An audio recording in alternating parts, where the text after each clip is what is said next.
ఒకనాడు కేసీఆర్ పుడుకున్న నోరుచారన్నాడు. ముదిరాజులు 50 లక్షల మంది ఉన్నారు. ముదిరాజులు 50 లక్షలు ఉన్నారా లేదా కేసీఆర్ తెలుసు. సరే అనైతే అన్నాడు. ఆ పదాన్ని పట్టుకోరు ముదిరాజులు రోడ్డుకి. ఏమో మేము 50 లక్షల మంది ఉంటే నువ్వెంత సీఎం అవుతావు అని ఆందోళన. అదే కదా.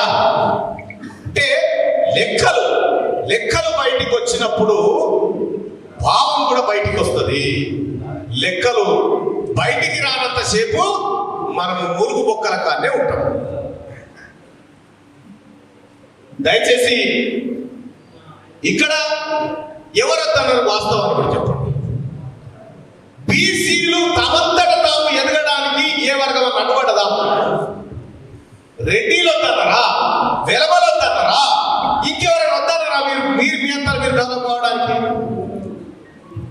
నువ్వు కూరకుండా అడగవు కాబట్టి నీ పనికి అంతే ఉందాడా? నువ్వు అది ఇడిచిపెట్టాలి.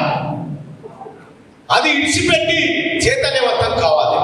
మొన్నటిసారి పట్టభద్రుల ఎమ్మెల్సీ ఎన్నికల్లో మీ అందరికీ తెలుసు, నా మనసుకు కూడా తెలుసు, మా అన్న ఎవరు ఓట్లు వేయించిండో, మా అన్న పుణ్యాన నాకు ఎన్ని ఓట్లు పడ్డాయో నాకు తెలుసు. నేను ఎన్ని చేసినా కూడా నేను వీళ్ళ గుండెల్లో ప్రేమను సంపాదించుకున్నా. ఇటువంటి వాడు ఒకడు ఉండాలి కొట్లాడడం కోసం అని చెప్పి తమ పార్టీలను పక్కకు పెట్టి తీన్మార్ మల్లన్న గెలవాలని కోరుకున్నటువంటి వాళ్ళు వీళ్ళంతా. అంటే తీన్మార్ మల్లన్న ఇది ఒక బీసీ బిడ్డ బయటికి వస్తా ఉంటే ఎవరన్నా అడ్డుపడరా? నీ పోరాటం, నీ ఎంచుకున్న మార్గం కరెక్ట్ గా ఉంటే అన్ని వర్గాలు సపోర్ట్ చేస్తాయి. అన్ని వర్గాలు సపోర్ట్ చేస్తే అన్ని వర్గాలు కూడా అండగా నిలబడతాయి.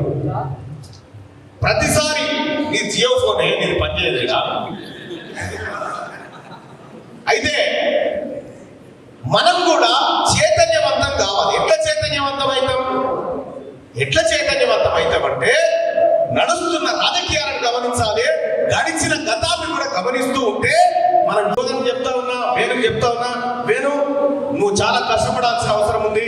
ఎందుకంటే నీలాంటి నాయకులు బయటికి రావాలంటే మా లాంటి వాళ్ళు ముందుకు నడవాల్సినటువంటి అవసరం ఉంది. ఖచ్చితంగా వేణు కానీ కోర్పిక్ కానీ మీకు కూడా అన్న చెప్తా ఉన్నా, బాలకృష్ణ అలాగే రామచంద్రన్న నాయకత్వంలో ఇక్కడ కాంగ్రెస్ పార్టీకి అత్యధిక మెజార్టీ ఈ జిల్లాలోనే గట్టి మెజార్టీ వచ్చాడు.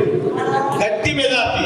ఆ మెజార్టీ ఒక్కటి తగ్గినా కూడా రేపు పొద్దుగాల పట్టభద్రుల ఎమ్మెల్సీ ఎన్నికలు నీ పర్ఫార్మెన్స్ మీద డౌట్ వస్తుంది.